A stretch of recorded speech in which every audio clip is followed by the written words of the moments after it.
Hello, listeners. Jordan here. I just want to let you know that you can listen to Nighttime early and ad-free on Amazon Music. Include it with Prime.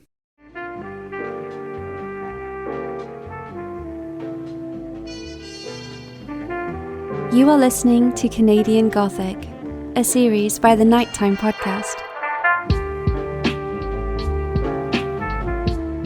Hello, listeners, and welcome to the next volume in Nighttime's listener-led Encounters with Creeps series. If you haven't heard the prior episodes in this series, a long time ago I asked listeners to share stories of the times that they had the unpleasant experience of encountering a creep. And those stories, they didn't stop coming in. And ever since then, Madelayne, Klein, and I have been doing our best to make sense of each and every one. And tonight, we're going to present the 9th volume of listener-contributed Encounters with Creeps. We got a creep with soup in a theater, we're going to hear about a naked man that watched children swim, and we'll talk about the security guard who was mistaken for a famous cowboy by a creep. So let's not waste any time here, and let's get into another round of your Encounters with Creeps.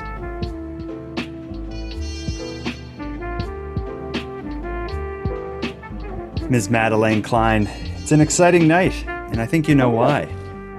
Oh, always. It's our favorite episodes. Yeah, and that's why I think we said we'll do one a month. I think this is our second in 3 weeks. Something like that. Could be two. Yeah. Not last time, but the time before. But yeah, and last time we did the inmate dating profiles, which is not very far removed from this. So yeah, we're stuck on creeps. I can't help it. But before we get into it, I want to first comment on the sign behind you. I see head of cabbage. I know that sign has been tracking your upcoming baby's size and weight or mass in relation to foods. How does it feel to have a head of cabbage in your belly? a little heavy. It's a 2-pound head of cabbage, so it's definitely different. Getting up from bed and the couch is hard. And because I was just running late just now, when I'm like in a hurry, I always like skip a step on the stairs. I can't do that anymore. I was like, oh, ow. You take advantage of every step at this point in the pregnancy. Yeah. I just like, I can't do that anymore. You're someone who often says what's on your mind. You're not, again, you've been referred to as no shame Madelayne. You don't suffer fools, I think is another way maybe you could say it. Do you find your patience being reduced at all, given what you're doing? Not any more than usual. I'm a pretty impatient person as always. But yeah, I guess like the baseline unpregnant was that's right. No, well. You know what? I consider myself very lucky because not only am I not, to my knowledge, moody. My husband may have a different answer. I'm not sure. But I feel pretty good. I haven't missed a day of work in probably 8 or 9 weeks. Wow. Well, I did have a job change and now I actually like my job, so that could be why too. Yeah. But yeah, I have no cravings, I have no aversions. I'm not throwing up all the time anymore, so that's fabulous. I feel pretty normal, except for this 2-pound head of gut. cabbage. Yeah. Well, we're all very excited for you. And in fact, throughout the episode tonight, we're going to hear a creep story mixed with a discussion about excitement for your upcoming arrival, which is kind of an interesting bit of contrast in a voice memo. But before we get to it, what's new with you? What's going on? I was thinking about the dreaded question all day today and nothing. I try not to build it up. No news is good news. Okay, well, there's no amazing news. There's no bad news. I'm just kind of riding the wave, hanging out. I've been very lazy lately. I haven't done much. Me too. That's all good. No judgment here. I'll give you something to comment on. You're in Saskatchewan. I know very little about Saskatchewan, but I got a glimpse of, I guess, the heart and soul of the people of Saskatchewan today. So I talk a lot and follow the bizarre story of Queen Romano Digilo, who's the woman from Victoria, BC, who became like an online kind of presence, claiming to be the true queen and leader of Canada. She basically started a cult of people driving around the country in an RV, thinking that they rule the government or something like that. And they've kind of gone from province to province over the last throughout the pandemic. Basically, I saw a video today. They were in somewhere in rural Saskatchewan, and basically the people ran Queen Romana and her cult out of town, screaming and basically just saying, "Get the hell out of here." That was pretty cool. What did you think seeing your fellow province members run her out? Oh, when you tagged me in that tweet, I could not stop laughing. It's like, this is so Saskatchewan and so warranted, because Yeah. someone else said, we have our own nonsense to deal with. Like, we don't need anymore. Yeah, I got a good kick out of that. But let's get into a more serious discussion. Before we get into the creep stories, I often start with a modern day creep, but we got something a little different. I got a piece of listener feedback by way of an email that I thought was quite shocking. This relates to our last episode. The last time we spoke, as you know, we did the inmate dating profiles, and I don't think I ever considered who may be listening to that, but listen to this email I got from a listener of that prior episode. It says, "Dear Jordan and Madelayne, I just listened to your Wanna Date a Prison Inmate podcast today, and I loved the episode. Well, I hated it too. Here's why. Many moons ago, when I was a young teenager, I was approached by an Indonesian man claiming to be a modeling scout. To make a long story short, he drugged and sexually assaulted me to some degree. Probably took pictures of it too. Does this story sound familiar yet? Well, all these years later, the thought of this man and what he had done popped into my head, and I've always wondered, what was his name? Guess what it was? Selva Sabaya. I was the 14-year-old. It's been about an hour since I listened to the segment about Selva, and emotions are starting to bubble to the surface. I guess I can't sweep it under the rug forever. It's been 30 plus years though. Anyway, I wanted to thank you for this episode. I wanted to thank you for naming this so I can now stop wondering who he actually was and maybe finally truly deal with what he's done to me and to all the other women. I'm glad he got up in prison, but his bruises healed. Mine, however, have not. I look forward to hearing more of your stories. Cheers." So what do you think of that? The way I audibly gasped when I read that, like, it just goes to show you never know who's listening. And is this a good example of what a small world it is? I don't know. I thought about that. I've responded to the author of that email, and I said, I don't know if it's a small world or if it's the fact that Selva Sabaya had so many victims. If I remember correctly, he had charges related to like 30 of them, 30 of victims or something, but investigators expected the true number to be somewhere in the thousands. So I'm just thinking, if he had thousands of victims, yeah, it becomes a bit less of a small world story. But I guess when we did that episode, never did I consider that one of his victims was, just listening and taking that in. But I thank them personally in a message, but on air, I will thank them for sharing their response to that, because that is pretty crazy. And I'm glad insane.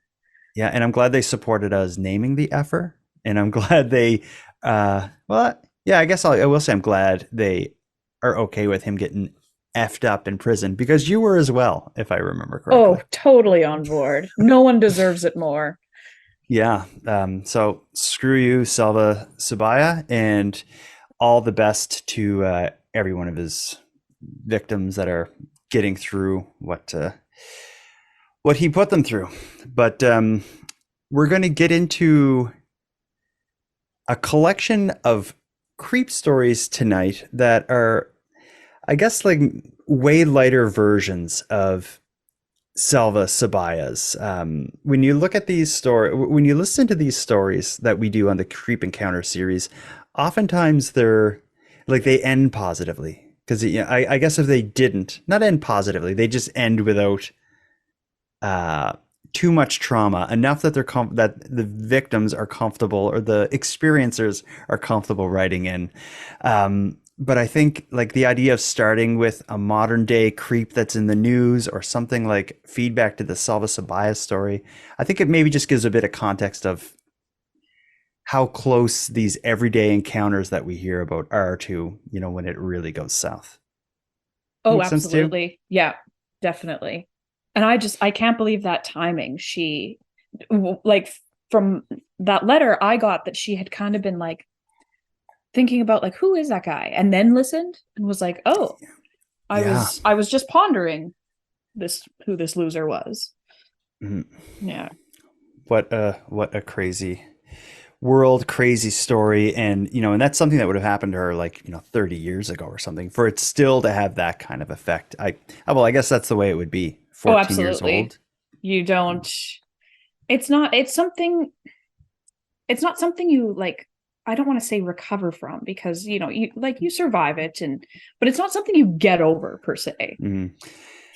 Well, let's get into it here. We have a collection of listener contributed creep stories. A lot of these are on the shorter end. And the reason I did this is because we have such a backlog of creep stories that we need to start getting caught up because they're good. And we just, we owe it to the people who came forward with these cringe inducing stories to hear them out, put them on air, and react to it. You ready to get into this? Short, sweet, and cringy. I am very ready.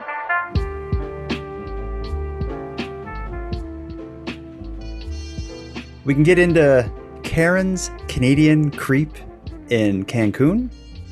We can hear about Ruth's creep of a boss. Or we can talk about a security guard in Arizona who may or may not look like Hank Williams Jr. Let's start with the creepy bots. A creepy boss story is something we get a lot, right? Too many. Do you think, do we got more creepy bosses or creepy coworkers? I think more than that, we just get creepy customers. I think customers are the True. worst, and then probably coworkers. We've gotten a few bosses, but Well, this boss is going to make up for lost time because this guy is a real creep. Listen to this. Hi, Jordan and Madelayne. This is Ruth here from England. I've just been listening to your encounters with creeps, and gosh, I've had so many, but I thought I'd phone in with this particular one. But this is a creep who was my boss. I'm not quite sure why, but he kind of engineered that we were away at an exhibition, and I had been tasked with getting the water, like little bottles that we would all have behind the stand so that people could get water, so that we didn't have to try and buy expensive water at the exhibition. It's a nice thing for all the staff to have, so that was my job, was to organise that. So I had 12 or something bottles in my room that I was going to take with me in the morning so that we would have water. And he wanted one that night, which was strange because we were in a hotel and there is water supplied in the hotel room, but he wanted to come up to my room to get a water bottle. So I was like, yeah, whatever.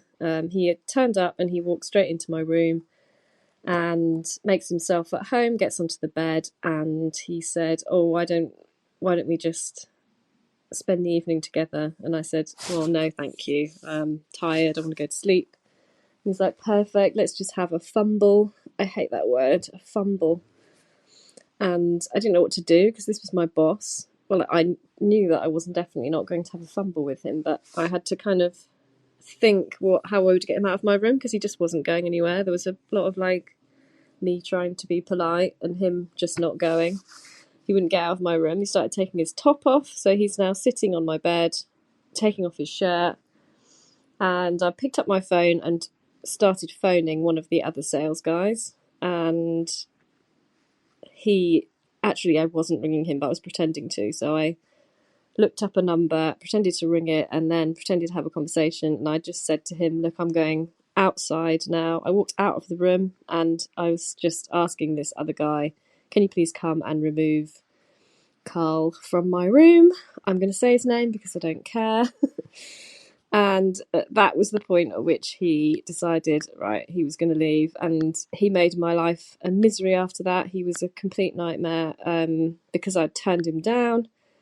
One time in the kitchen, I was making a cup of tea and he just came up and lifted me from behind. He put his hands on the side of my arms, lifted me up and put me out of the way so that he could make himself a drink. And it was almost like this power thing, like I've got the strength to take what I want if I wanted to, kind of thing. What a wanker. And anyway, in the end, he left and I was free of him. But yeah, he was just a complete predator and a complete creep and disgusting. Yuck. That man needs to be fired. Like, immediately to HR. Direct flight to HR. Yeah. Well, it sounds like you hear these stories of like kind of the office of yesteryear with the pig boss and stuff. That's kind of the vibe I'm getting. I can't imagine that would fly for any length of time. But it does. Yeah, He clearly had like a power issue in many ways. And how many other employees did he do that to?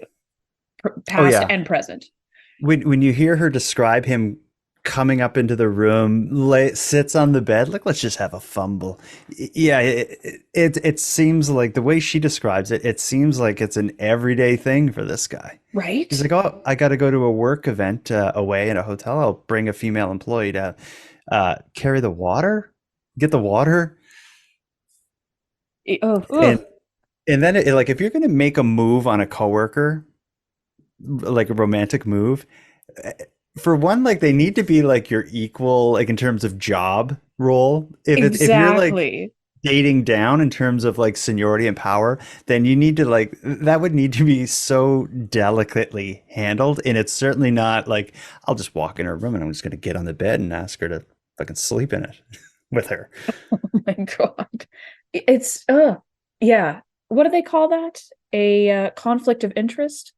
Big no-no in the business world. Yeah, it seems like it would fall under conflict of interest. Did Carl care? Not at all. Not I love that she names him. Bit. Me too. I wonder if he's listening. Name and shame. I hope so. We hate you, Carl. Screw you, Carl. You're a creep. Remember last week we had in volume 8 of this series, we had the question, like, is this person a creep? I think as we go through tonight's creep stories, there's going to be a few of them where we may have to ask ourselves, is this person a creep? Listening to this story, I think it's pretty obvious. Carl is 100%. Certainly a creep. If just the words he used, if just his language wasn't enough, he started derobing. So taking it, yeah. That's a big move. And it was also creepy that he walked up and picked her up in the office to move her away from the tea machine. Of course, they're drinking tea. A man that doesn't take no for an answer gives rapey vibes. These certainly had some rapey vibes here. Let's hear about the security guard in Arizona who looks like Hank Williams Jr. or maybe looks like Hank Williams Jr.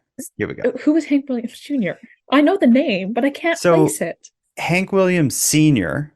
is like a famous singer who had like, some of his big hits with like, there's a tear in my beer because I'm crying for you, dear. There's a tear in my beer cause I'm crying for you, dear. You are on my lonely mind.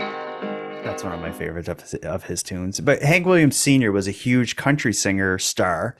Hank Williams Jr. is his son, who is a bit like, more like rough. He had like a big beard. He was kind of like a outlaw cowboy kind of character. I just looked him up.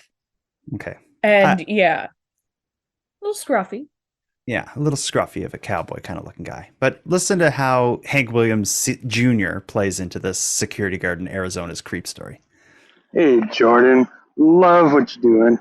Got a quick creep story for you. Gonna not give my name, but do the best to supply all the info.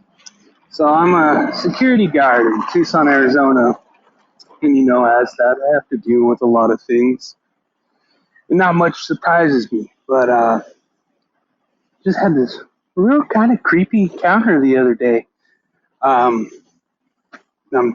doing my regular shift, and a customer walks in. She's like, "You look like Hank Williams Jr." And I said, "Thank you," because I guess that's a compliment. And she just went in, did her business, and as she was leaving, I didn't hear her walking up behind me. She's like, "Man, I just want to smack your big country ass." And as she's walking away, she turned around and did the like head to toe look down, and you know what that means. She ate me with her eyes, and it just left me creeped out. And like I said, as a security guard, I could shake most things off, but this was just creepy. But yeah, just wanted to share that story. And also, Lay's has brought the all-dressed chips to America. Let me tell you, they're delicious. I've got a bag in my cupboard right now. First off, he says, she said, "You look like Hank Williams Jr." And he took that as a compliment. I don't think that is a compliment. I think you look like Hank Williams Sr. He's like a traditionally handsome man, Hank Williams Sr. Hank Williams Jr. is like, he literally looks like a farmer kind of cowboy. Because like I said, I just looked him up and he's not horrible. Like I don't think he's an ugly man. Would I look twice in public? Probably not. But I just can't place who he reminds me of. Okay. I want to see what his dad looks like. Yeah, see, Hank Williams Sr., I think, is more traditionally handsome. I guess, but given the choice between the two, I'd take Junior. Wow. But wow. Either way, when she looks at the anonymous security guard, I don't think it was his face that she was all that drawn to. What did she say? Like that country ass? That is a strange thing to just come out with. And then that up and down look where he I know what he's describing, and that would be very off-putting. To do that to like a big security guard kind of, I'm just picturing a security guard in Arizona who looks like Hank Williams Jr. He's kind of a tough guy. This shook him. Right. This shook him enough that he's calling in about this. So well, and so it should. And she was undressing him with her eyes. I think it was worse than undressing him. I think she did horrible things to him with her eyes. And he can only imagine. Oh, and the poor guy, he's just like what do you say to that? How do you? I don't know what you do. How do you broach that subject? Is it thanks, but no thanks? Is it illegal to say something like that to someone? And then that's got to be some sort of harassment. It has to be. Mm-hmm. I don't think you would never be charged though. Like I think you could go up to someone and say something and give them the up and down look. I think so. I mean, if someone was really offended and wanted to take it further, they could probably try. But it's got to be some sort of harassment, right? I would think so. But I think that's the kind of activity that gets you on the Encounters with Creeps podcast, where we label you. I'm going to label her at this point certifiably a creep. Oh, jury. Yeah. The jury is not out. No. This is unanimous. This is a unanimous verdict of. And it's something about a woman creep that makes it even worse. Oh, yeah, it does. Yeah, because you expect it from men, right? Kind of. The cat. It reminds me of many episodes ago. There was a guy working at a bar with a beard. Zach. And like Zach. I remember. Good memory. Oh yeah, and the creepy comment from the customer about like if his beard tickles, like, like, oh yeah, stop, lady. Yeah, it's not sexy. It's not. No, stop. You're gonna get on a podcast and maybe a list. Yeah. Well, what catcalling is, obviously. Is there a female equivalent? Like if a female is, I've never heard of a woman doing that, but if there's a group of women like hooting and hollering at a guy walking by in a business suit or something, would that be catcalling? I don't know. Tomcat calling? Tomcats are boys? Maybe tomcat calling is the word. Let's go to I just made that up. There's got to be a term. You would I don't think. know. If any listeners know what the female equivalent of catcalling is, let us know. But it does say something that it's not really a thing. That's true. Or I was just thinking about the whole cat calling thing because it was really big like in the I don't know 40s, 50s, but something really gross about cat calling that I just realized was I don't think I've ever been catcalled of age. mm, All the catcalling I've ever received, I was in my like early teens. And I'm like, mm, that's unsettling. yeah, that is. That's Let's move on. ugh. Let's move on to the story that I call Karen's Canadian Creep in Cancun. This one actually is not too far removed from Ruth's creep of a boss, but I think this one is this has a different flavor. I'm really curious to get your take on Karen's Canadian Creep in Cancun. We love a good Yeah, alliteration. you have traveled to like tropical places, right? Mhm. Yeah. Cancun ever? Once, yeah. I've been to Mexico twice, Cancun Okay, once. good. So you'll have the knowledge necessary to understand what's happening here. Listen to this story. Hi, Jordan and Madelayne. I want to submit another creeper story, and the first one being what you called Karen's printer. I think that was back in volume 5 or 6. I think it's 6. Just want to stop there for 1 sec. Do you remember the printer story? She was going to let someone use her printer, her ex-boyfriend, but Yes. then he came to her house and wanted to sleep with her. So she like got rid of him and didn't let him use the printer.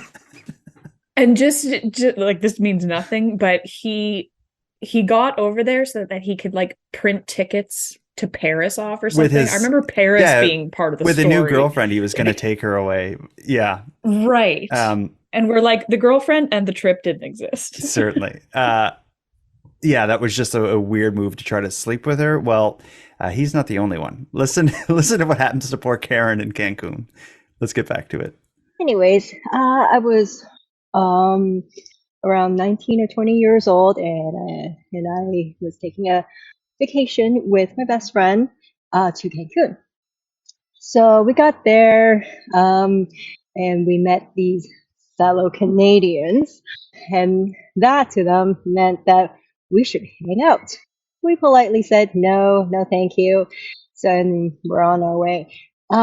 So night or two later, me and my friend we decided to go, check out the nightlife, check out the clubs. Senior Frogs, I remember it was called. We didn't stay too late. It was maybe around 1 or 2 in the morning. So when we came back, one of these guys that we met, these other Canadians, said, "Oh, you know, I left my keys at the club. I can't get back in, and my friend has the keys. I can't. I just want to hang out for a little bit." Uh, okay, sure. You're out in the cold. Fine, whatever. So, um, so we kind of just like hung out outside our door, but then it was getting late and we really just want to take a shower and go to bed. So I left my friend out there, which was probably not the best idea. And I went and said, I'm going to go take a quick shower. I'll be right back. Just keep them outside. So halfway through my hair washing, I hear a knock on the door. It's my friend saying, "You really want to come in?" Like he just like, okay, well, don't do it. Like this is dumb. Tell him to go away. Find his friend or something. When I came out, oh my goodness, there he was on the bed because she can't say no to him. Um, so I grabbed my clothes, went back inside, changed, came back out, and he's just passed out. I'm like, okay, well, I'm not gonna be able to like kick him up now. So I sat on my bed and I was getting tired and I was kind of like falling asleep. And then suddenly I just feel like this finger like just touching my elbow or arm and then my leg. I'm like, what the hell? Okay, dude. Let's go. Wake up. You're out of here. I don't care what you have to do. Just go find your friend, call the desk, whatever you need to do. You're not staying here. So the next morning, we saw the guy again. He was like, he looked fresh as a daisy. Obviously, he got back inside to his room, and he was with his friend. So, I don't know. At some point, he wasn't the guy that was in our room. He wasn't there, but his friend was. And so I said to him, so where did you go last night? Did he find you okay? Just kind of test him because we know he was trying something. He's like, what are you talking about? I was in our room the whole night. We were just hanging out here. Uh-huh. Of course you were. I know. So, nothing stupidly bad happened, but still, it should never have happened. I should have been a lot stronger with my friend. I should have been stronger with this guy to say, you're out.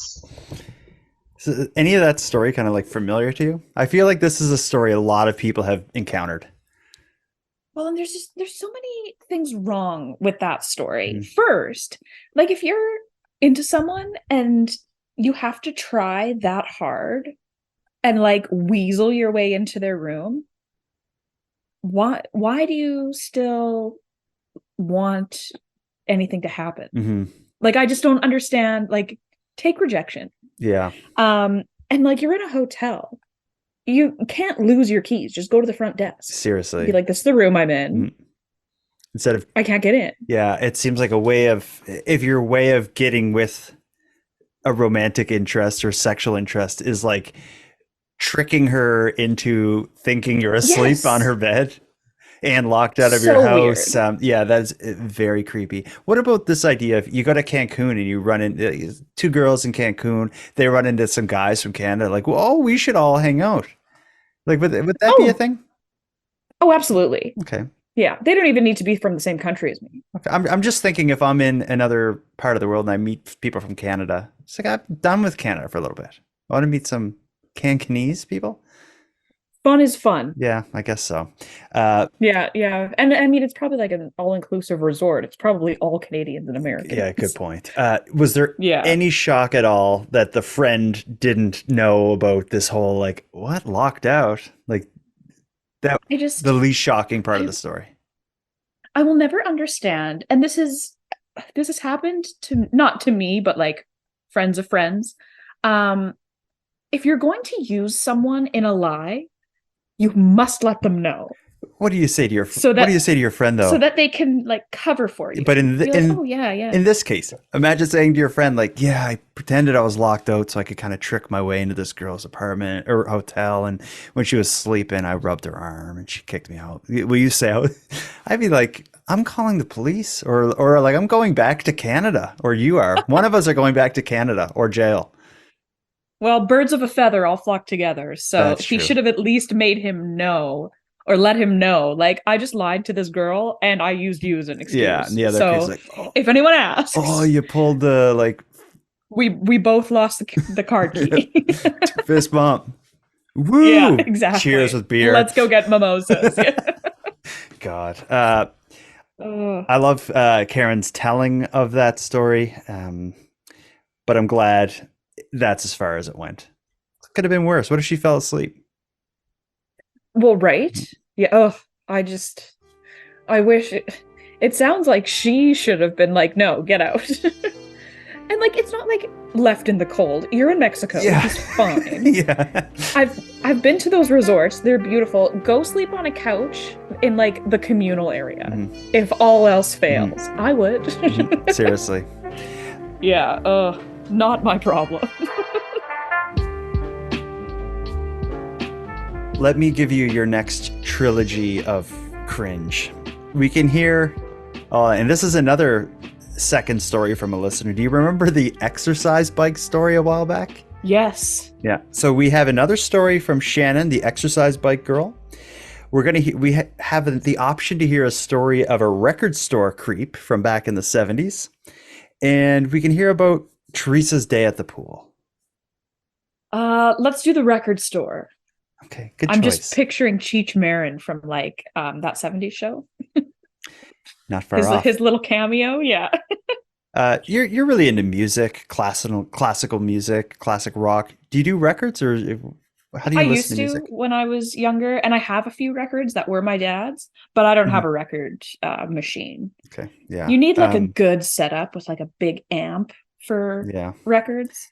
I had a great setup and a ton of records, and I loved collecting them. Then I had my first kid, and what ended up happening was as soon as he was like old enough to like crawl, he used to do this thing where he'd crawl over to my records, and with his finger he'd just pull them off the record stand one at a time. And if I left them, and they were in my living room, of course, in the center of the living room, if I left him alone for 2 minutes or just like looked away, all my records, like $100 records all over the floor with like applesauce on them or crap. So I'm like, ended up putting them away somewhere. Like when he's older, I'll take them out. Then I had a second kid. Oh. And then I'm like, forget the records. And I sold them all. Oh no. I don't regret it. Okay, good. Because like some of mind you, I was a little bit older, but I was probably like 8 or 10. But like some of my best memories with my dad is him like showing me all of his records. Because they're like, some of them are super cool. Like Led Zeppelin 3, it's like a spin wheel. Oh, and then Aerosmith's Done with Mirrors. You show it in a mirror, and because it's like written backwards. There's a bunch of really cool ones. Yeah. My kids, my oldest son knows what mansplaining is. And whenever I try to tell him about anything, he said, don't mansplain that video game to me or whatever. So I could never tell him about records. I would be accused of something. But we're going to go back in time here. Let's go to a record store and hear about the creepy thing that happened to Steve in one. Here we go. Hey guys, this is Steve calling from Orange County, California. I have a creepy story that happened back in 1972. So yeah, it's been a while. In 1972, I would have been about 12 years old. And I remember begging my mom to take me to the store so that I could buy a record. Back in those days, they had what was called a 45. And if you're really young, you might not know what it is, but it's a vinyl record about the size of a pancake. And it's just a single song. It's your favorite song, and then on the backside was always some crappy song. But anyway, I begged my mom to take me to this store quite a ways from home at the time. And it was a Kmart. I don't know if they're in Canada. I don't know if they even exist anymore, but it's kind of like a Walmart or a Target or something like that. And I remember Kmart had a little record section. And I used to go there a lot as a kid and look for my favorite songs. So she drove me to Kmart, and I was in the record section. I was flipping through the selection looking for this song that I had to have. And I look up and I notice these two men in the aisle next to me. And this was like a record section, so you could see over the racks. And these guys, when I saw them, they immediately looked like something wasn't right. They looked a little suspicious. They were probably hard to remember how old they were, maybe in their late 40s or so, 50. And they were kind of leaning into each other and whispering a little bit. And it just looked really peculiar. And then when they saw me looking at them, they kind of straightened up and started talking normal. And it was pretty clear that they pretended to be looking at something in the store. It was pretty obvious that they weren't interested in anything in the store. Anyway, my blood ran kind of cold there, and I just had the intuition, even at 12 years old, to get the heck out of there. And I left and got my mom, went out to the car, and we left the store. Really creeped me out, and my heart was racing, and we were driving home, and there was one more store that I wanted to stop at to see if they had the record, maybe not even a half a mile away. And we stopped, and I talked my mom into stopping one more time, and we stopped, and she parked the car. And this time I remember she waited in the car. Anyway, started to walk into this store, and when I looked up, I noticed one of the same men sitting in a car by himself, and our eyes met, and I immediately freaked out. I knew it was one of those two guys, and I immediately turned and ran back to my mom's car. And when I turned back to look at him, he immediately got out of the car and started running into the store, no doubt to get his partner. Anyway, I have no idea what the outcome of this could have been, but I'm glad I didn't find out. Anyway, that's my creepy story from about 40 years ago. Love the show, and you guys take care. So this is one of those "Are they a creep?" segments. So what we hear is he goes into a store and he sees two kind of out of place people. And it's off-putting enough that he's like, ugh, let's get out of here. Leaves. But then when he encounters them at a second store, it seems like it's a bit more intense. He runs away. The one guy in the car runs into the building and he assumes it's to get his partner. Is this a creep story? What the hell is going on here? I don't, on the surface, it could just be a coincidence, but like you always go with your gut. And the 12-year-old spidey senses were tingling, and especially a 12-year-old boy. Mm-hmm. Like, I know that boys aren't like safe from predators by any means, but girls are usually on more of a high alert. And or at least probably raised. I mean, I don't know in the 70s, but nowadays I feel like girls are probably raised in a way to be more prepared for it at a younger age. I think that's fair to say. Well, and yeah, just the fact that they, like the first run-in with them, they didn't do or say anything particularly weird. But you can sense you can tell when a creep's there. Alarm bells went off to this poor kid, yeah, and enough to flee, fight or flight. So, and it's so fine. Maybe he overreacted the first time, but the second time when their eyes met, what was the guy running into the store for? Yeah, like, hey, like other 50-year-old friend of mine, that 12-year-old kid's here again. Like, right? I don't know what it could be, but maybe it's just a coincidence. Well, I don't know why he'd be behind in his car and then want to run into the second store. Well, that's the weird thing. If it's a coincidence, it's a really weird coincidence. Yeah. And if it truly was like nothing, the guy would have remained in his car and been like, there's that kid. Cool. Yeah. You know? It probably wouldn't even notice. Another kid in Kmart, and then you're at another store and there's the kids by, you wouldn't even notice. But here's the other thing. Well, and that begs the question, did they follow them? That's a good point. And that's something to consider. But something else to consider, at least when deliberating, is this a creep, is Steve is recounting a story that happened 40 years ago. This stuck with him for sure. It's a mystery that I think he needs to have solved so he can move on with his life. I know the feeling of like dread that he's talking about, and that doesn't leave you. Like a situation like that, like scars you. You don't forget little details. So yeah, there was something. And like I said, you always go with your gut. Yeah, I think that is timeless advice in every situation. Every time I haven't gone with my gut, I've regretted it. And I feel even worse. Like, I think we've maybe said this before, but the idea that like your gut tells you to do something, you don't do it, and your gut was right. That's the worst feeling. Be like, why didn't I just listen to, like, I knew that this was going to be a problem. Always trust your gut. And that's, I like live by that. Let's hear about Teresa's day at the pool. A lot of creepy things happen at pools. So when, I was just going to say that. Oh, the pool is never a good scenario. No, so many topless people. It's disgusting. Yeah. It's disgusting. Oftentimes it is. I'm sorry. Let's hear what happens to Teresa there. Hey, Jordan and Madelayne.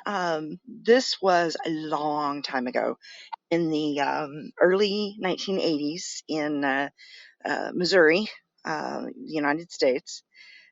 We'd gone to a out of town speech and debate tournament, and we were staying in a hotel at that point in time, probably like Holiday Inn, but a nicer one. And it was rooms all the way around, and the swimming pool and deck area and all that was in the middle. It was inside, but it was open to the, like, glass to the to the sky, but all the rooms were up, and all the inside rooms looked down on the pool area, if that makes sense. And they all had balconies. And so, of course, I mean, we're kids. We're like head for the pool the minute we got done and got back to the hotel. And a bunch of my girlfriends and I were standing around. We'd been swimming, and we were just standing in the pool and talking. And one of my friends said, don't be obvious, but you need to look up on the second floor.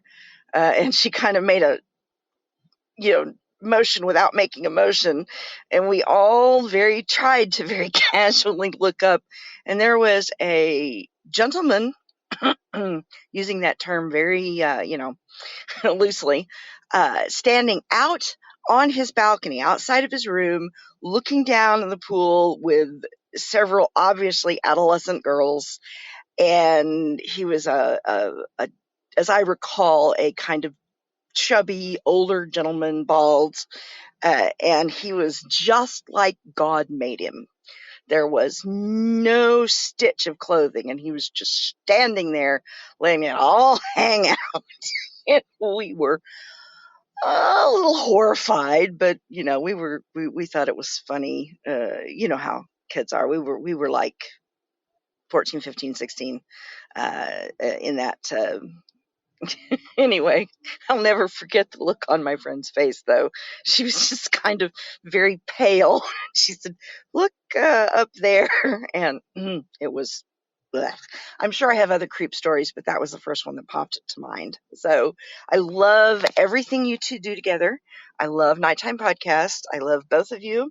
And I'm very thankful for you in my feed every day. And I'm thankful that she's listening, and I'm thankful that she shared that creep story. There's no good reason for this man to be naked outside of his hotel room. No, I was going to say the end of that was so lovely, but everything else.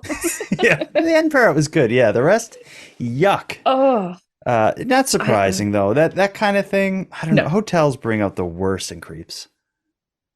Oh yeah, it's like a meeting place for them. Mm-hmm. And especially that scenario, I know exactly what she's talking about. We used to have a hotel that probably still looks exactly like that. I imagine they haven't renovated in a few years, but I don't like the idea of that design. So the way I understand it is the pool is kind of like in a center kind of courtyard, so people in all the different rooms can kind of look out and see in the pool. Is that how I understand that? Yeah. And I remember the one that we used to go to, they were great for birthday parties. Mm-hmm. But there was a main floor. So it was you really wanted the room that was poolside. Mm-hmm. So you could just like but I guess I'm pretty sure it was only 2 floors. So it wasn't a massive tower of people leering. I guess but still. there's pros and cons to it. For one, when kids are there, I'd like to be able to look out and be like, okay, yeah, they're still down by the pool. But at the same time, it's but there's that naked man standing. Ugh. In this case, I think she would have been more than justified of notifying security or something like that. But then again, of course, she's just a kid. Tell your parents, and the parents will notify security, because there's no reason to be naked in public watching young girls swim. No. And you just know that if someone had notified and they went up there and were like, can you not? Be like, well, I'm in my hotel room. It was it's no big deal. I'm in my I paid for this hotel room. The impression I'm just naked. Yeah. God. Yeah, imagine having that. So creepy though. Yeah, I don't even think we need to send this case to the courtroom. I think if there's kids swimming and you're naked around there, that's correct. Yeah. And we're talking, this is North America we're talking about. Everywhere in Europe, that's fairly normal. Really? Especially at beaches. Oh, nude people everywhere. It's no big deal. Here in Canada, a nude beach would be, or a nude section is its own thing where, kids, you would know going there. You're not just going to right. Happen upon. Yeah, we're very, I don't know what word to use over here. And I realize that nudity isn't inherently sexual. You're just topless is topless, whatever. But in North America, it kind of is. Really anywhere else in the world, it's whatever. Not everywhere. In certain instances, Mhm. swimming pools, beaches, whatever. Yeah. But this specifically is weird. Yeah. I think the whole nudity thing among adults and stuff, like if no, I just think kids being involved in this story changes it for me. Oh yeah. Yeah. And they were all clothed Yeah. and unknowing of this weirdo leering down on them naked. Yeah. Sorry, bud, you're a creep. It wasn't innocent, that's for sure. Let's hear if Shannon, the exercise bike girl, has an innocent story, or did she find herself in more weird trouble? This is, I think, will be another "Is this person a creep?" segment. Listen to what Shannon's up to. Hey Jordan, this is Shannon calling in from Atlanta, Georgia again. I had called in a couple months ago for your Encounters with Creep series. You all might remember me as the creepy roommate exercise bike lady. Well, you will not believe this, but I had another encounter with a creep involving gym equipment. Um, and I just want to laugh because it literally happened to me this morning on my way into the gym. Was sitting in my parking spot getting my things together, and all of a sudden, before I knew it, there was this very skinny guy in between my open door and me saying, "Hey, I'm on drugs. Do you know how much a gym membership is?" At that point, I was so shocked. I yelled, "Get the out of my car," and he took off. So, of course, I was very shooken. I ran into the gym and got one of the gym people there working at the front desk, and we called the cops, and I filed a police report. So, I wasn't going to call, but again, like, it's another weird encounter with gym equipment and me. Is this a sign? And again, congratulations to Miss Madelayne. I'm so happy to hear that you are pregnant with baby Madelayne. And congratulations to you and your husband. And Jordan, love you guys so much. You make my week.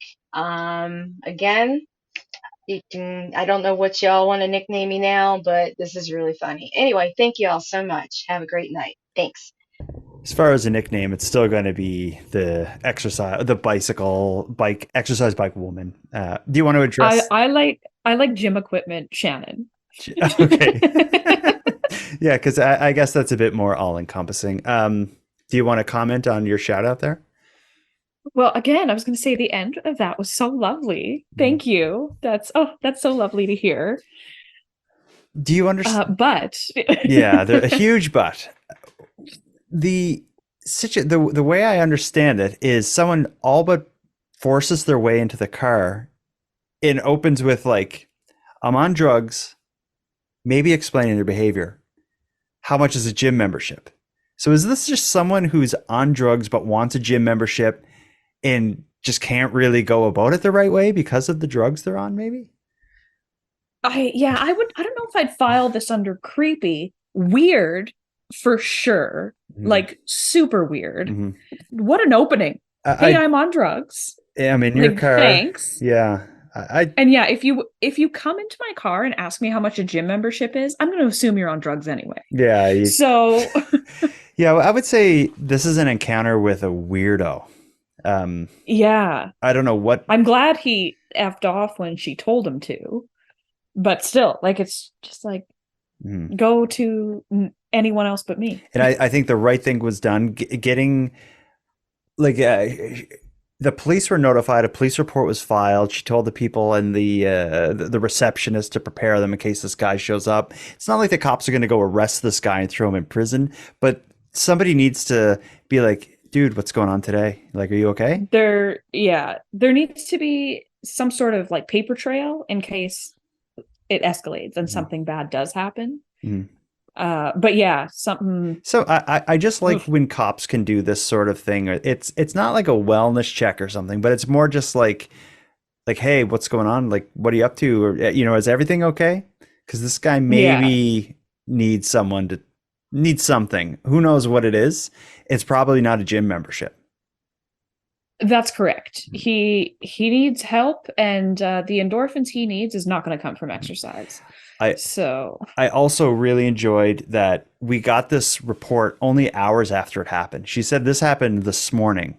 I love when something like this happens and they're like, this would be what I'm experiencing right now would be great for Encounters with Creeps. I got to send a voice memo when I leave the police station.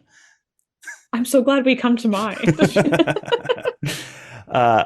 Well, a few other people, we came to the minds of a few other people who had encounters with creeps. We have 2 final stories. All are doozies. We can hear about the Purcell's Cove creep. Purcell's Cove is an area of Halifax. We can hear about Kristen's Dark Knight creep. And yeah, Dark Knight, the movie. Let's start with Kristen and the Dark Knight. Yes. Did you see that movie? Eons ago. That's Heath Ledger, right? Okay, me too. Yeah. He was in the second part. Maybe he was. No, Dark Knight was yes, it was Heath Ledger. That is Heath Ledger. Okay, I've seen that one. I've seen very few, but I've seen that one. Okay, well, she did as well. Listen to this. Hey, Jordan and Madelayne. I wanted to call and give y'all a creep story. This is Kirsten from Birmingham, Alabama. And I used to work at a restaurant that was near a movie theater. And sometimes after work, I would go see a movie. So I decided to go see The Dark Knight when it came out. And I was sitting there in the theater. It was about maybe 30 minutes into the movie. And the theater was fairly empty because I went to a matinee. And I heard someone, come over, start walking over and say, hey, is this seat available? And so out of a theater that was basically empty, this person decided to come and sit directly next to me. And then a few minutes later, I looked over because I kind of smelled like, not a bad smell, but I was just like, what is that? And this person was eating a bowl of soup in the theater. So not like, the container of soup that you would heat up in the microwave, like an actual bowl of soup. And I was very confused and weirded out. And then about 30 minutes later, they got up and left. And so a part of me was like, is this a person who works in the theater? But then at the same time, I wondered, why did they come and sit directly next to me? Anyway, that really creeped me out, and I just wanted to tell y'all that story. Love the podcast. I heard the other day where there was another listener from Alabama that had called in, so go Southern listeners. Y'all keep doing what you're doing. Love y'all. Why? I will never tire of the Southern accent. Never. But this story, as I'm listening to it, I'm like, is this an encounter with a weirdo or a creep? I think for me, what pushes it over is like someone sitting in the theater eating soup. That's a weirdo. Someone who wants to sit next to you in the theater to eat soup is a creep. Yes, and like a fairly empty theater, like that. Why would you? Soup aside, that right there is like really. Yeah, no. Like you can sit there, sir. I'm just gonna move. Right? Like you are a creep. And the soup, like I want to know where did he pull it come out from? How did he get it in unspilled? Yeah, I like sneaking treats into the movie theater. What I do is I'll put like every pocket or place I have on me in my clothing, I stuff with treats going into a movie theater. I'll put usually like a bottle or a can of pop up my sleeve. I'll put maybe a bag of gummies in my pocket. If I have a hoodie on, which I usually do, the pouch of the hoodie is usually like chocolate bars or something. It's because you have to take out a second mortgage to buy candy at the theater. Exactly. But getting soup in there, that would be challenging. Hot soup. That's a new one. Is Dark Knight the movie Dark Knight with the Batman movie it's kind of about like espionage and like breaking into places. I wonder if his thing is like, I'm gonna watch a movie about like bank robberies and heists, and I'm gonna bring hot soup, and I'm gonna sneak it in, and like it's almost like this kind of weirdo version of a heist, I guess sneaking hot soup. maybe, yeah. It reminds me of a Seinfeld episode when Kramer tries to sneak in a cafe latte and burns himself. um, Unfortunately, this guy did not burn himself. no, but I'm gonna say, like, all things considered, this is a creep story, a weird creep. She speculated like maybe he's like on lunch break, like he works there, so he just came in for a little bit. Because yeah, that's the other thing. He didn't sit through the whole movie. He only sat through like a half hour of it. Right. So maybe he was doing it on his lunch break or whatever. But But why still, why the there? hell? Why next to her? Yeah, oh. And that's one of the So most it's baffling parts. There's many baffling parts of this story. But yeah. Oh, and like how uncomfortable. Like just from start to finish, she's just like, "Oh my God, leave me alone." yeah. I don't know what it is, but I don't like being next to someone that's eating unless there's some like family or friend or something. But to be like really close to a stranger eating, I find that weird. And soup is like a very when you eat soup, there's a lot of stuff That's happening. correct. And like was how Like did he have a spoon? Was the bowl coming right up to his mouth? Yeah, Was he eating it like a dog drinks? oh, with his tongue. Either way, what a gross food to eat around strangers in a movie theater. That's why popcorn's good. It's like it's dry and it goes right in your mouth, and then you close your mouth. Soup, there's way too much happening. Good Well, I Lord. know that maybe they still do. I don't know, but like Galaxy Cinemas used to have New York fries inside.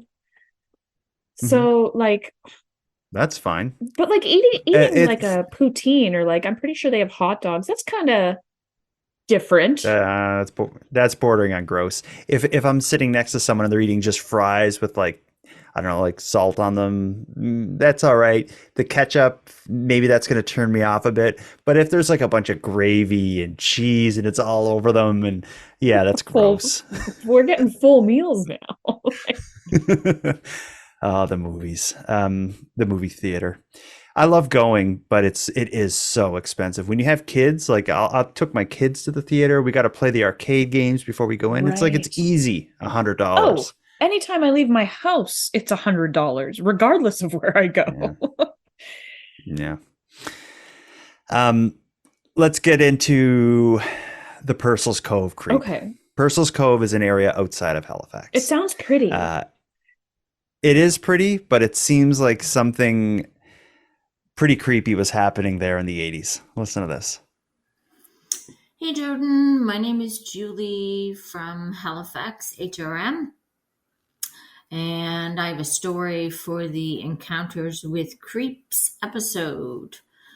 My story takes place approximately 35 years ago in the Purcell's Cove area of HRM, Williams Lake to be specific. I was with my friend at the time, and we were both with our boyfriends. We were about 17 years old, and our boyfriends were a little bit older. It was a beautiful summer day in the early afternoon, and we decided to go for a hike, swim at Williams Lake. For anyone not familiar with HRM, the lake is off a walking path trail off the Purcell's Cove Road. It is a bit of a walk through the woods to get to the swimming spots. So we all started down the path, and the girls ended up lagging behind the boys, and soon enough the boys were way ahead and pretty much out of sight. My friend and I were talking away and walking slowly, enjoying the path. It was very quiet in the woods, but both of us thought we were hearing faint rustling of leaves or footsteps behind us. But every time we looked behind us, nothing or no one was there. We continued walking along, and every 5 or 10 minutes or so, we would hear these noises behind us, kept looking, and nothing was there. This happens about 3 or 4 times or so from what I remember. And then all of a sudden we heard close footsteps and felt someone directly behind us. We both turned around, and there was this dude standing there, stark naked, with a towel covering his face. Everything was hanging out, just dangling in front of us. It was horrifying, to say the least. My friend and I screamed and started to run in the directions our boyfriends had gone. We went and got the boys and told them what had happened and started making our way out of the trail. As we were making our way out of the trail, we found random ripped pages out of a Playboy Penthouse magazine scattered here and there in the woods. We went back to my boyfriend's house and called the police. A female police officer came out to the house and interviewed us. Typical questions, what did he look like, etc., which was a tad hard to answer given he had a towel covering his head. It's hard to describe a naked dude. We also told the police officer about the ripped pages from the dirty magazines that we found. And here is my recollection of how she laid it out to us.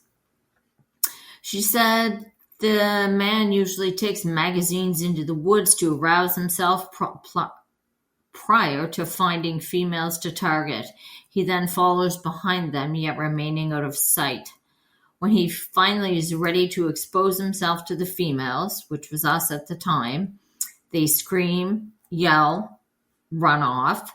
The reactions and screams of the females is essentially what causes the creep to ejaculate, get off.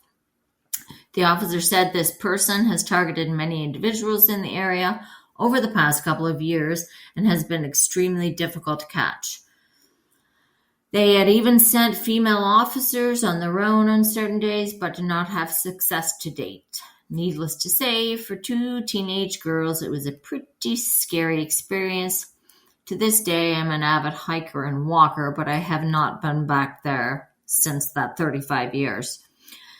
The police never did circle back to say whether they found the guy or not, but I think a couple of years later, I myself saw something on the news that somebody was caught. That is my story of an absolute pathetic creep in the woods. Well, the cop was honest, I guess, about what they think is going on. Well, that's good. Don't leave them in the dark. Imagine having a screaming kink. The shot, yeah, what a bizarre kink. I hope they got this guy. They must have, because I would have heard about it. Oh, yeah. This is not far from me. Oh.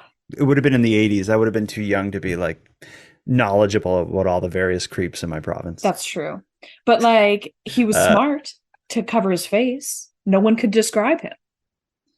Yeah. And do you think the ripped up Playboy magazine was related to him? Like, what Without is a doubt. the forest, the pathways is this guy's like sexual playground of creepiness. What a freak this person is. He probably like knew the area well and was like, oh, teens go like swimming here all the time. Yeah, I'm sure he either lives nearby or lived nearby and probably has or probably had like a car parked nearby or something, somewhere where he could just run back to. But yeah, that is a gross story. And to follow them and those poor girls. Yeah, as I was first listening to it, I was thinking maybe it was because the boyfriends were like away from them at this point. And I was thinking, like, is their boyfriends doing like a weird prank? That was where my mind went at first, but no, certainly not. Oh, yeah. And just the towel over his face, like, is not only weird, but just like adds another level of creepy.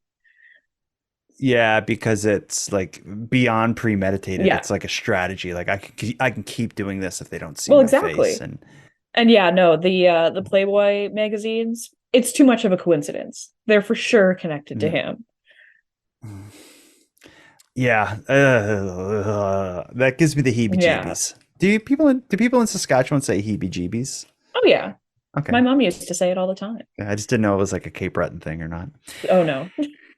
Well, we'll start wrapping this up, but anyone listening who has a story that they think is appropriate to share, please get in touch with us at nighttimepodcast.com. Click on contact, send us a voice memo. Even if it's if you're not sure if it's a creep encounter, send it, and we'll be the judge and the jury of that. We love judging. Absolutely. And we'll be back very soon with more stories. We'd love to include yours. But before we wrap it up, Madelayne, what are you working on? What's new? What's in your horizon other than the birth of a happy and healthy baby? I haven't, like I said at the beginning, I've been fairly lazy this last, I don't know, month. You got some stuff going on. It's appropriate. You don't need to. Well, right? I think so. Absolutely. I'm looking very forward to our American Horror Story adventure.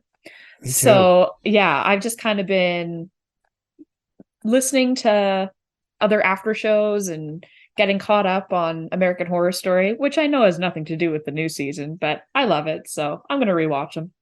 Yeah. But other than that, not too much. I'm excited to start that. We'll be live streaming it on your channel.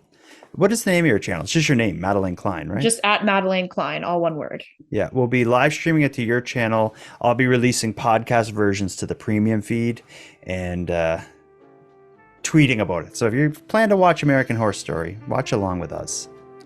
It's going to be super good. And if it sucks, at least you'll be watching something that sucks with friends. That's right.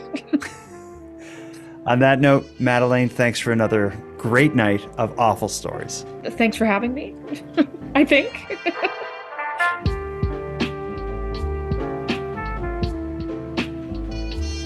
I want to thank you for joining Madelayne and I for this episode of Nighttime. And we're going to start wrapping things up here, but before I do, let me give some thanks. First, a huge and sincere thanks to everyone who took the time to share their creep encounters with us. These stories serve as a great reminder to keep our eyes open and our wits about us. If anyone else listening has a story to share, I'm going to do a whole bunch more episodes in this series, and I would love to feature your story. You can share it with us at nighttimepodcast.com/contact. If you got something to share, go to the site now. The voice recorder is very easy to use, and if you make any mistakes or misspeak, don't worry. I'm going to edit before anything goes to air, and I'll make sure we're all sounding our best. Madelayne and I would love to hear from you. Next, a big shout out to Monty Datta, who contributes the music for this show, and LJ from the Dystopian Simulation podcast, who provides my intro and outro voiceovers. But then lastly, and most importantly, a massive thank you goes out to each and every one of you listening to Nighttime, as without your interest and your support, this show would be as pointless as it would be impossible. Now, on the topic of support, I want to thank the newest subscribers to the premium feed, Serene, Mindy, and Robin. I appreciate you. For anyone else who'd like to support the show, you can help out in a variety of ways. First of all, a premium feed subscription, that costs only a couple dollars a month and funds the creation of the show, but it also gives you the episodes 2 days early, gives them to you ad-free, and gives you access to a full back catalog of episodes. If that sounds like something you'd like, you can subscribe now at patreon.com/nighttimepodcast. And if for whatever reason you can't go premium, you can still help the show out by simply sharing this episode on social media and telling a couple friends about what we're doing here. If anyone has any story ideas, wants to give feedback on the show, or would like to submit a question or comment to be aired and responded to, you can do all that and more while you're sending us your creep encounters at nighttimepodcast.com/contact. We hope to hear from you. But until then, take care of each other, hug your loved ones tight, and let us know if you see anything weird. The Nighttime Podcast is written, hosted, and produced by Jordan Bonaparte.